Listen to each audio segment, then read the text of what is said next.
By the late 80s, the Renault 4 was almost 30 years old and looking every bit of it. Renault desperately needed to find a replacement that could sit beneath the then relatively new Clio. The problem was, could they come up with something as universally loved as the 4? Well, they didn't exactly play it safe. The Twingo is one of the most French cars you can imagine, quirky and a style icon of the 90s. But what if I told you that this smiley-faced French city car wasn't entirely French at all? What if I said that its roots actually lay behind the Iron Curtain? Well, let's find out more.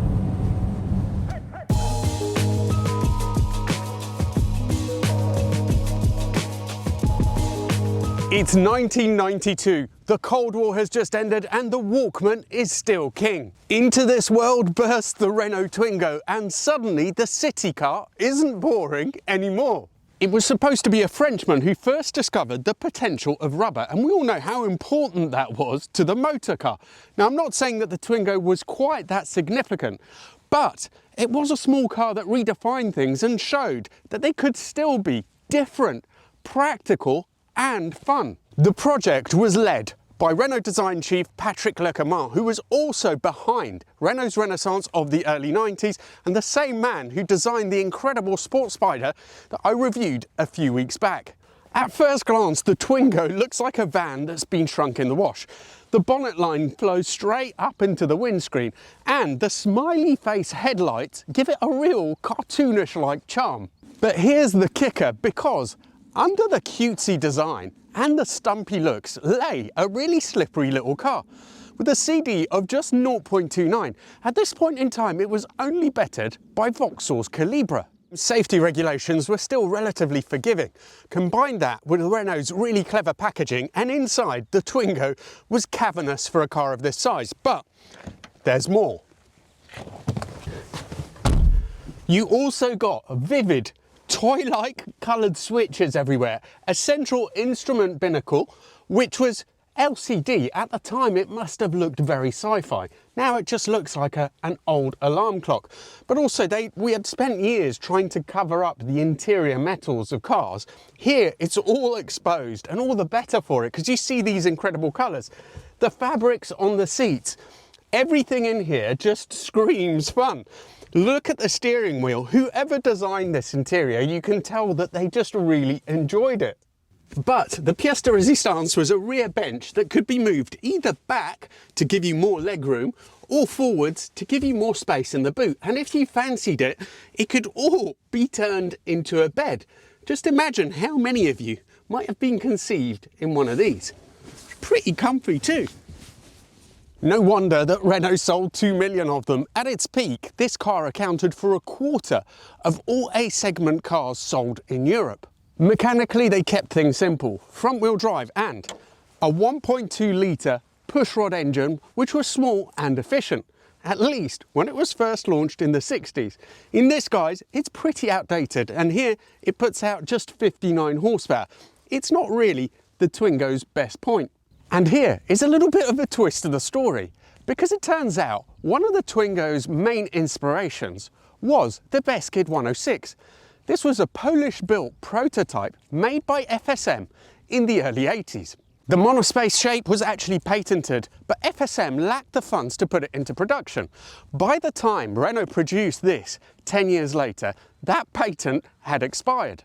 So it turns out that one of the most French cars ever made owes a debt to Poland.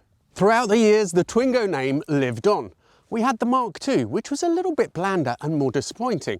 And by 2014, the Mark III came out, which looked really promising. It was super stylish and rear-wheel drive and rear-engined. It should have been brilliant, but for me that turned out into one of the biggest disappointments ever to drive. I'll tell you why in a moment, but first, let's hope this doesn't disappoint in the same way. I have to say, one of the things that you do notice is that this was built to a price. Apparently mechanically they are great, but they're just, yeah, they really rust, and it does feel quite lightweight. The interior though isn't actually that bad. This switchgear might not feel like the strongest, but it's okay. You know, the chunky switches, I just love them. Engine pretty unremarkable, but we're not expecting too much from that. The later generations, this is a very early car, eventually they got a different engine. So this, incredibly, actually traces its roots back to the engine used in the Renault 4 that was in my video. So they are really old lumps. So far though, low speeds, it's okay, it's pretty unremarkable. It is nice to be in this interior. It just feels different. The steering wheel has got a bit of squidge to it, which is quite nice, and I love the shape of it. It's just very distinctive with that horizontal bar and that little roundel there. There's so much natural light flooding in as well. You've got this massive screen ahead of you. It's a real slab. The top of it is actually quite close to my line of sight as well. But so far, it's not massively removed from a modern car. It doesn't have power steering, so at slower speeds, probably heavier than you would expect. But as soon as you get going, actually it feels all right. The ride is really great. I mean, the car feels heavier because the steering isn't assisted, but very much in a nice way for me. And that brings me on to that Mark III that I want to talk about. I got one of those as a hire car when they first came out, and I was at the airport in Italy, and I was so excited because they look great. You know, a real challenger for the Fiat 500 in terms of cuteness, I think. Plus, rear engine, rear drive. And although it was a standard car, I wasn't expecting it to be a sports car. I want to make that clear. But little cars like this as well, even if they're not fast and they don't drive like sports cars, they can still be great to drive. That wasn't. It was so horrible. The steering, it's one of the most synthetic that I've ever experienced. No feel whatsoever. And then if you took any corner with any exuberance, and I'm not saying trying to skid the car around, but with any speed, the traction control would just cut in mid-corner and take the engine away from you until the car was straight again. It was incredibly frustrating and I hated it. So just to underline, I'm not expecting this to drive, you know, in any way in a sporty way, but I still want it to give me something. We'll see if it does that. First of all, the biggest challenge is going to be this engine because it's not that great. And let's see, 57 horsepower. I think I said 59 before. See how it feels.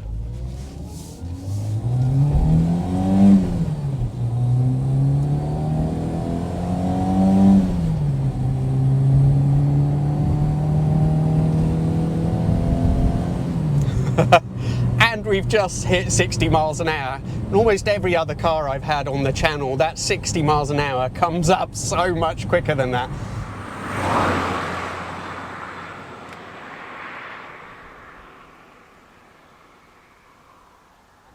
So it is slow, but it has a little bit of, it's okay, it seems happy to rev up, it's a little bit vibey, but not in an unpleasant way.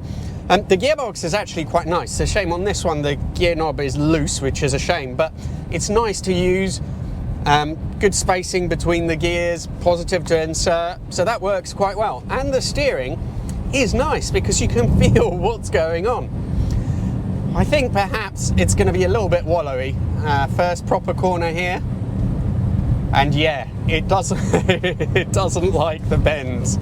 Not only does it lean, but it doesn't feel like it really particularly wants to go around that corner. It does it, but it's kind of telling you, I'm not really that bothered. This isn't my kind of thing. Not a car that encourages you to drive it fast, but then that's never what it was about. I think because the ride is so good on it, it really is plush. And because you get quite a lot of messaging back from the steering, it's still a pleasant car to drive at normal speeds. It's a real contrast with that Mark III, which was such a disappointment.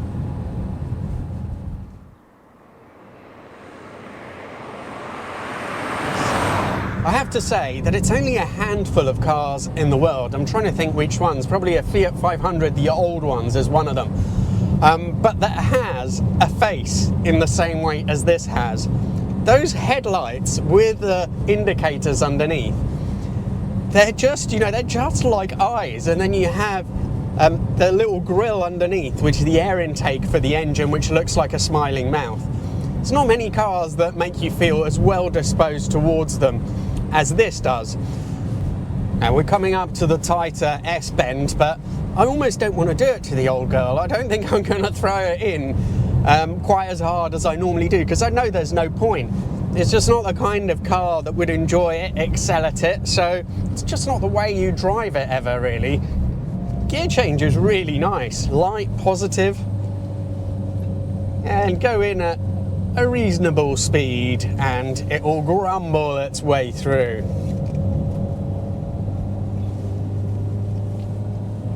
.57 horsepower or not, the engine doesn't mind being used, so it's time for another quick run through the gears.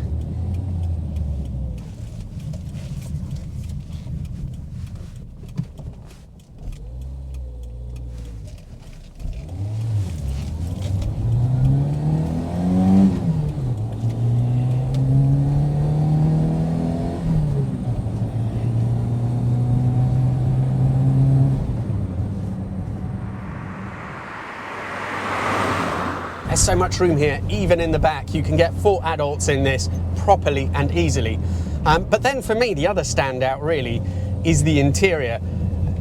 Nowadays, it might not look quite as dashing as it did at the time, but you've got to remember what little cars looked like in those days. They were just pretty boring. Now just imagine that you have this, you don't even have your instruments here as you normally do. You've just got this strip, and it shows you things like, it's the warning lights essentially, and it includes the indicators. That's all you've got the front of you, just that strip.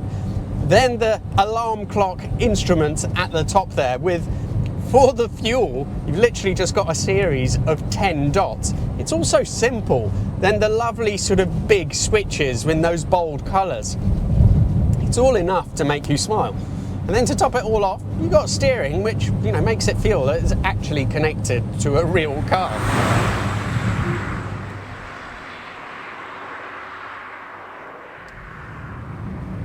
Now, we can't say that the French stole this idea from FSM, but what we can say for sure is that the Poles did get to this concept first. But here's the thing, an idea alone does not make a legend. Renault sprinkled enough of their own magic, so the cheeky exterior, the clever interior, the playfulness of the car, to turn what could have been a forgotten prototype into a true cultural icon.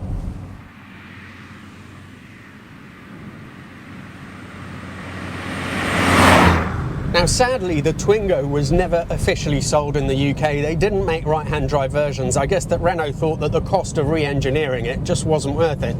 That means that here we only saw the occasional one where they were brought in as grey imports. If you wanted to buy one today, in the UK at least, that makes it rather tricky. This one that Nick bought, he went to France to get. This is a real survivor because it's got just 80,000 kilometers. I think that's about 55,000 miles on it. And you can see how wonderful it is because all the seat fabric, these switches, none of it has faded or sort of cracked over time, which you would get in France. I think this car was stored in a garage for quite a long period before it was recommissioned, which is why it looks so good. The green, I think, is also the colour that everybody wants, and this is one of the very early cars. It has some little differences, slightly different screen apparently, a little push button at the rear, but the real Twingo buffs, for them, this sort of Mark 1, let's call it, is where it's at. It's a bit like the Mini people with the 59 Minis. You know, there's enough little differences that means that these are the most sought after. If you want to get one, there's none for sale in the UK, which is hardly surprising. There are a few in France, and I think prices seem to go between sort of 2,000 to 10,000 euros, depending on spec and condition. And I almost forgot to say, Nick actually has one here in the UK, a red car with very low mileage, apparently in great condition, which he is thinking of selling. So if you're interested, do drop him a message. I'll put his email address in the video description. And as a driving experience, it's actually surprisingly pleasant. The chassis works pretty well, it's very comfortable, suspension is nice and soft, steering is well measured. The only thing I'd say is if longer distances, so if you're on a motorway or something, the buzzy engine may get in the way a little bit. Now, thank you massively to Nick for bringing this down to me. He is also the chap who owned the Renault 4, which I featured about a year ago. If you want to see that shares the same engine with this as well, then check out this video here. Thank you all so much for watching. Really look forward to seeing you for the next one.